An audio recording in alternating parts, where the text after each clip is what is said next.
Hello साथियों, welcome है आप सभी का हमारे यूट्यूब चैनल पर। तो कैसे हो आप सब? आई होप आप सब अच्छे होंगे। दोस्तों, आज की ये क्लास यूपी टेट से रिलेटेड है, जिसके अंदर हम करेंगे यूपी टेट 2018 में आया हुआ जो प्रीवियस ईयर पेपर है, इनको हल करेंगे। देखिए, आप सभी को पता होगा कि पेपर फर्स्ट और पेपर सेकंड दो पेपर होते हैं। पेपर फर्स्ट 1 to 5 के लिए होता है और पेपर सेकंड जो है वो 6 to 8 के लिए होता है। तो इस तरीके से हम आज जो करेंगे वो पेपर फर्स्ट का CDP वाला पोर्शन, यानी कि बाल विकास जो है भाग 1, इसके अंदर 30 प्रश्न हैं। 30 प्रश्न पूछे भी जाते हैं। तो इस तरीके से 30 प्रश्नों को हल करेंगे। आप लोग वीडियो को पूरा देखिएगा और साथ ही सभी प्रश्नों का आंसर करने का भी प्रयास कीजिएगा।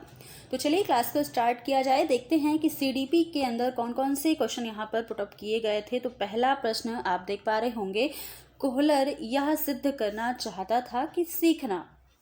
ऑप्शन है कि एक ऐसी स्थिति है, इसने सीखने के बारे में बोला है, आपको इसी के अकॉर्डिंग आंसर भी करना है। ऑप्शन क्या है कि एक ऐसी स्थिति है जिसमें व्यक्ति पशु से श्रेष्ठ है, यह सिद्ध करना चाहता था कोहलर। या फिर स्वायत्त या दृच्छिक क्रिया है, या फिर सीखना क्या है, संज्ञानात्मक संकार्य है, या पारिस्थितिकी के विभिन्न अंगों का प्रत्यक्षीकरण है। बताइएगा कोहलर क्या सिद्ध करना चाहते थे। आंसर हमारा जो हो जाएगा वो ऑप्शन नंबर सी हो जाएगा। कोहलर यह सिद्ध करना चाहते थे कि सीखना क्या है, एक संज्ञानात्मक संकार्य है। तो ऑप्शन नंबर सी हमारा करेक्ट आंसर होगा। कोहलर ने अंतर्दृष्टि और सूझ को अधिगम में, यानी कि सीखने में महत्वपूर्ण माना था। तो अंतर्दृष्टि और सूझ को इन्होंने महत्वपूर्ण बताया था और सूझ का सिद्धांत भी दिया था। अब अगला प्रश्न क्या है, किसी भी नई भाषा को सीखने के लिए कहाँ से प्रारंभ किया जाना चाहिए। ऑप्शन है अक्षरों व शब्दों के बीच साहचर्य से, वाक्यों में निर्माण से, शब्दों के निर्माण से, उपयुक्त में से कोई नहीं। किसी भी नई भाषा को अगर आपको सीखना है तो कहाँ से आप स्टार्टिंग कहाँ से करेंगे। तो आंसर यहाँ पर काफ़ी इजी है, अक्षरों व शब्दों के बीच साहचर्य से हम स्टार्ट करेंगे। डायरेक्ट कोई वाक्य निर्माण से नहीं, ना कि शब्दों के निर्माण से। सबसे पहले मान लीजिए आपको हिंदी सीखना है, तो हिंदी सीखने के लिए आप क्या करते हैं, सबसे पहले अक्षरों को जानने का प्रयास करते हैं। वर्णमाला क्या है, अक्षर क्या है, कौन कौन से अक्षर हैं, ये चीज़ें। तो ऑप्शन नंबर ए बिल्कुल करेक्ट आंसर होगा। अगला प्रश्न क्या है, समावेशी कक्षा में किस प्रकार के छात्र शामिल होते हैं। समावेशी कक्षा क्या होती है, आई होप आप सबको पता होगा। नहीं भी पता है फिर यहाँ पर देख लीजिएगा। ऑप्शन क्या है, केवल विशिष्ट छात्र, सामान्य और विशिष्ट छात्र, केवल सामान्य छात्र, या बहुभाषी और प्रतिभाशाली छात्र। समावेशी कक्षा के बारे में पूछा है कि कैसे छात्र इसमें शामिल होते हैं। समावेशी कक्षा जो है ये सामान्य और विशिष्ट दोनों प्रकार के छात्र इसमें अध्ययन करते हैं। और समावेशी ऐसे संसाधन या कक्ष का निर्माण करते हैं जिसमें सामान्य बच्चों के साथ साथ जो विशिष्ट बच्चे हैं वह भी शिक्षा ग्रहण कर सकते हैं। तो ये एक युक्ति है जिसमें एक ऐसा क्लास हो जिसके अंदर सभी तरीके के बच्चे, चाहे वह सामान्य हो या विशिष्ट हो, वो सभी यहाँ पर शिक्षा ग्रहण कर पाए। तो क्या होता है, समावेशी कक्षा आपको पता चल गया होगा, जिसमें सभी बच्चे शामिल हों। समावेश का मतलब ही होता है समावेश, यानी कि शामिल होना। तो ऑप्शन नंबर यहाँ पर बी हमारा बिल्कुल सही हो जाएगा, सामान्य और विशिष्ट छात्र। अगला प्रश्न है, अधोलिखित में गणित संबंधी अधिगम अक्षमता को कौन सा पद परिभाषित करता है। ऑप्शन ए है निरस्ता संबंधी दोष, पठन दोष, गणना दोष, या फिर उपयुक्त में से कोई भी नहीं। बताइएगा क्वेश्चन नंबर 4 में कौन सा आंसर हमारा सही होगा। तो देखिएगा, गणना दोष जो है वो गणित संबंधी अधिगम के बारे में पूछा है। क्वेश्चन में देखिए, गणित संबंधी अधिगम अक्षमता को यहाँ पर पूछ रहा है, तो गणित संबंधी से गणना दोष होगा। ऑप्शन नंबर सी बिल्कुल करेक्ट आंसर हो जाएगा। अगला प्रश्न है, समावेशीकरण की सफलता के लिए क्या आवश्यक है। क्षमता निर्माण का अभाव, अभिभावकों की भागीदारी का ना होना, या फिर अलगाव या संवेदनशीलता। समावेशीकरण, जैसे कि आपने देखा समावेशी कक्षा, उसी प्रकार से समावेशीकरण की जो सफलता है इसके लिए क्या आवश्यक है। तो इसके लिए आवश्यक यह है कि संवेदनशीलता। ऑप्शन नंबर डी यहाँ पर बिल्कुल करेक्ट आंसर हो जाएगा। अगला प्रश्न देखेंगे, निम्न में से कौन सा संवेग का तत्व नहीं है। संवेग आप सभी को पता ही होगा, संवेग के बारे में एक अलग से टॉपिक है, संवेग को आपने पढ़ा भी होगा, इमोशंस चैप्टर। तो देखिएगा संवेग का तत्व कौन सा नहीं है, व्यवहारात्मक नहीं है, दैहिक, संज्ञानात्मक या फिर संवेदी। तो यहाँ क्या हो जाएगा, संवेदी। संवेदी क्या है, संवेग का तत्व नहीं है, क्योंकि संवेग उत्पन्न होने पर प्राणी जो है यानी कि मनुष्य, वो दो स्तर पर परिवर्तन दिखाई देता है। पहला क्या, शारीरिक स्तर पर, और दूसरा मानसिक स्तर पर। शारीरिक स्तर पर क्या होता है, जल्दी जल्दी जैसे सांस लेना, रक्तचाप बढ़ जाना या फिर आवाज़ में परिवर्तन आ जाना। जबकि मानसिक स्तर पर क्या होता है, विचार प्रक्रिया या तो शिथिल हो जाती है या फिर एकदम से गायब हो जाती है। तो इस तरीके से तो ऑप्शन नंबर डी बिल्कुल करेक्ट आंसर हो जाएगा हमारा। अगला प्रश्न क्या है, संज्ञानात्मक क्षेत्र का सही क्रम क्या है, ज्ञान, अनुप्रयोग, अवबोध, विश्लेषण, संश्लेषण, मूल्यांकन, या फिर मूल्यांकन, अनुप्रयोग, विश्लेषण, संश्लेषण, अवबोध और ज्ञान, या मूल्यांकन, संश्लेषण, विश्लेषण, अनुप्रयोग, अवबोध, ज्ञान, या फिर ज्ञान, बोध, अनुप्रयोग, विश्लेषण, संश्लेषण, मूल्यांकन। तो हमारा जो करेक्ट जो यहाँ पर क्रम पूछा गया है संज्ञानात्मक का, तो ऑप्शन नंबर डी हो जाएगा। ज्ञान फिर बोध होता है, यानी कि हम पहले क्या करते हैं, ज्ञान को अर्जित करते हैं, फिर उसे उसका बोध करते हैं, फिर उसके बाद उसका प्रयोग करते हैं, विश्लेषण करते हैं, संश्लेषण, उसके बाद जाकर के मूल्यांकन करते हैं। तो ये प्रक्रिया बिल्कुल करेक्ट है। तो यहाँ पर हमारा आंसर क्या है, ऑप्शन नंबर डी। अगला प्रश्न है, निम्न में से कौन सा अच्छे शिक्षण की विशेषता नहीं है, स्वेच्छाचारी, जनतांत्रिक, सहानुभूतिपूर्ण, वांछनीय, सूचनाएं देने वाला। यहाँ पर ऑप्शन कौन सा सही हो जाएगा, तो ऑप्शन नंबर ए जो है वो अच्छे शिक्षण की विशेषता नहीं है। स्वेच्छाचारिता पूर्ण जो है शिक्षण वातावरण अच्छे शिक्षण की विशेषता नहीं होती है। तो ऑप्शन नंबर ए बिल्कुल करेक्ट होगा। अगला प्रश्न क्या है, अभिप्रेरणा का प्रत्याशा सिद्धांत किसके द्वारा दिया गया था।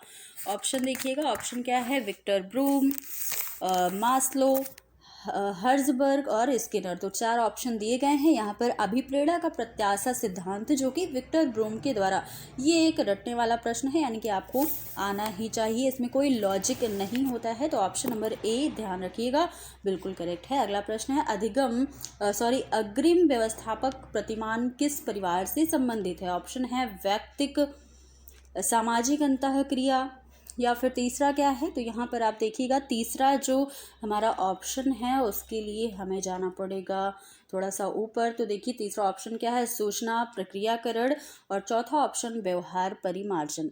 तो आंसर भी हमारा यहाँ पर क्या था, क्वेश्चन पहले फिर से एक बार क्वेश्चन देख लीजिएगा। क्वेश्चन है, अग्रिम व्यवस्थापक प्रतिमान किस प्रकार से संबंधित है। तो अग्रिम व्यवस्थापक प्रतिमान जो है वो संबंधित है सूचना प्रक्रियाकरण से। ऑप्शन नंबर सी बिल्कुल सही है। ब्रूस आर जोयस और मार्सवेल ने अपनी पुस्तक जो है मॉडल्स ऑफ टीचिंग में शिक्षण प्रतिमानों को 4 भागों में बताया है। 4 भाग कौन कौन से ये भी मैं आपको बता दूं। पहला क्या है, अंतः प्रक्रिया स्रोत, दूसरा सूचना प्रक्रियाकरण, तीसरा व्यक्तिगत स्रोत प्रतिमान, और चौथा व्यवहार परिवर्तन स्रोत प्रतिमान। इस तरीके से 4 प्रतिमान दिए हैं, तो ये आप ध्यान रखिएगा। अगला प्रश्न है, कौशलों के स्थानांतरण के लिए कौन सा उपयोगी है। कौशल अंतरण एक गति है ना कि उद्देश्य। रेखीय अभिक्रम, शाखीय अभिक्रम, तैयारी और अर्जन, यानी कि कौशलों के स्थानांतरण के बारे में कौन सा उपयोगी है ये आपको बताना है। तो ऑप्शन नंबर ए हमारा बिल्कुल सही हो जाएगा। देखिए मैं यहाँ पर बोलूँ तो 2018 का जो यूपी टेट का पेपर आया था, इसमें सीडीपी का पोर्शन थोड़ा सा टफ यहाँ पर आपको देखने को मिलेगा। कुछ चीज़ें जो हैं वो थोड़ा सा घुमा फिरा करके पूछी गई थी, लेकिन अगर आपने सारे टॉपिक को अच्छे से कवर किया है, डिटेल में पढ़ रखा है, तो आंसर आसानी से कर पाएंगे। ऑप्शन नंबर ए बिल्कुल सही है। अगला प्रश्न है, निम्न में से कौन सा शिक्षण का सूत्र नहीं है। शिक्षण सूत्र आपने पढ़ा ही होगा, सरल से कठिन की ओर, अनिश्चित से निश्चित की ओर, दृश्य से अदृश्य की ओर, निगमन से आगमन की ओर। तो ऑप्शन नंबर कौन सा सही हो जाएगा, निगमन से आगमन की ओर कोई सूत्र नहीं होता है, ये यहाँ पर बिल्कुल गलत है। तो ऑप्शन नंबर डी बिल्कुल सही है। जबकि सरल से कठिन एक सूत्र है, ज्ञान से ज्ञात की ओर, स्थूल से सूक्ष्म की ओर, दृश्य से अदृश्य की ओर भी है, पूर्ण से अंश की ओर भी है। इस तरीके से बहुत सारे सूत्र हैं, तो यहाँ पर आपको अच्छे से याद होने चाहिए। अगला प्रश्न यहाँ पर देखिए आंसर क्या होगा, तो यहाँ पर आंसर हमारा ऑप्शन नंबर डी हो जाएगा। अगला क्वेश्चन है, सूक्ष्म शिक्षण चक्र का प्रथम पद होता है प्रतिपुष्टि, शिक्षण योजना बनाना या फिर प्रस्तावना। तो आंसर क्या है? आंसर हमारा है योजना बनाना। सबसे पहले किसी भी काम करने के लिए, सूक्ष्म शिक्षण ही नहीं, किसी भी काम को करने के लिए आप सबसे पहले योजना ही तो बनाते हो। तो सबसे पहले हमारा जो प्रथम पद है क्या है? योजना बनाना, ऑप्शन नंबर डी। अगला प्रश्न है, निम्न में से कौन सा अवबोध स्तर के शिक्षण में शामिल है? पृथक्करण, अनुप्रयोग, तुलना या फिर अन्वेषण। कौन सा आंसर करेक्ट होगा? तो ऑप्शन नंबर डी यानी कि अन्वेषण जो है ये बिल्कुल करेक्ट हो जाएगा।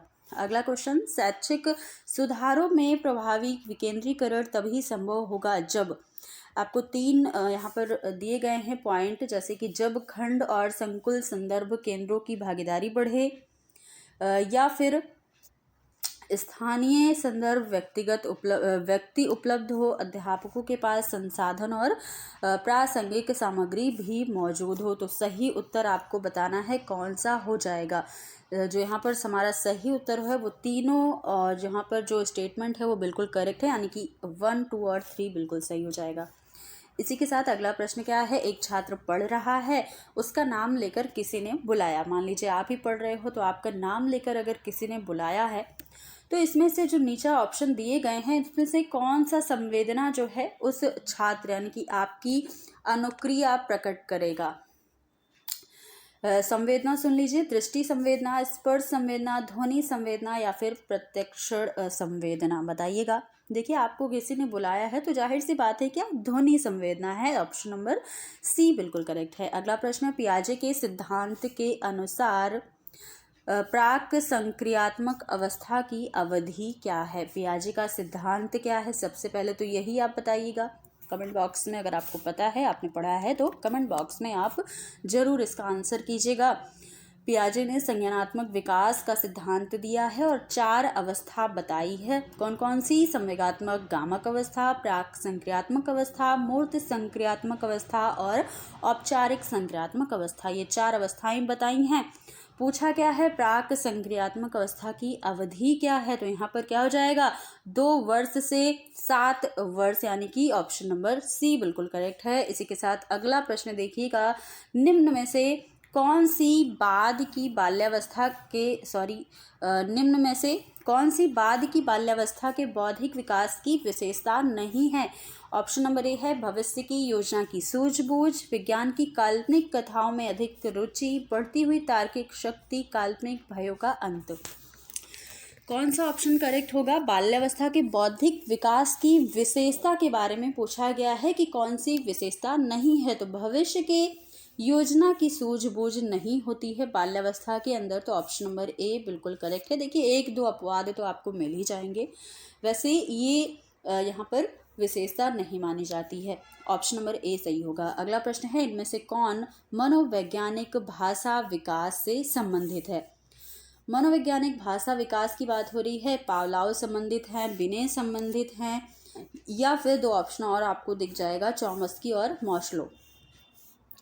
तो भाषा विकास की बात हुई है। भाषा विकास के बारे में चॉम्स्की जो है, ये नाओम चॉम्स्की इनका नाम है, नोआम चॉम्स्की, ये भाषा विकास से संबंधित है। ऑप्शन नंबर सी बिल्कुल करेक्ट आंसर है। अगला प्रश्न देखिएगा, थॉर्नडाइक ने अपने सिद्धांत को किस शीर्षक से सिद्ध किया है? संज्ञानात्मक अधिगम, अधिगम के प्रयास और भूल, संकेत अधिगम या स्थान अधिगम। तो इनका तो आपको पता ही होगा कि थॉर्नडाइक का प्रयास और भूल का सिद्धांत इन्होंने दिया है। ऑप्शन नंबर बी बिल्कुल सही है। अगला प्रश्न, गिरोह अवस्था किस आयु वर्ग और विलंब विकास से संबंधित है? 16 से 19 वर्ष एवं नैतिकता, 3 से 6 वर्ष एवं भाषा, 8 से 10 वर्ष एवं समाजीकरण, 16 से 19 वर्ष एवं संज्ञानात्मक। बताइएगा, गिरोह अवस्था के बारे में पूछा गया है। तो गिरोह अवस्था जो होती है वो 8 से 10 वर्ष मानी जाती है और विलंब विकास समाजीकरण से संबंधित है। तो ऑप्शन नंबर सी बिल्कुल सही है। अगला प्रश्न, पियाजे के अनुसार संज्ञानात्मक विकास की तृतीय अवस्था निम्न में से कौन थी? मैंने आपको 4 अवस्थाएं बताई थी, संवेगात्मक, गामक, प्राक संक्रियात्मक, मूर्त संक्रियात्मक और औपचारिक। इस प्रकार से जो तीसरी अवस्था क्या है, मूर्त संक्रियात्मक अवस्था, ऑप्शन नंबर सी। अगला प्रश्न, निम्न में से अधिगम में योगदान देने वाले मनोवैज्ञानिक कारकों में कौन सा शामिल नहीं है? अधिगम की इच्छा, प्रेरणा, रुचि या फिर विषय वस्तु का स्वरूप।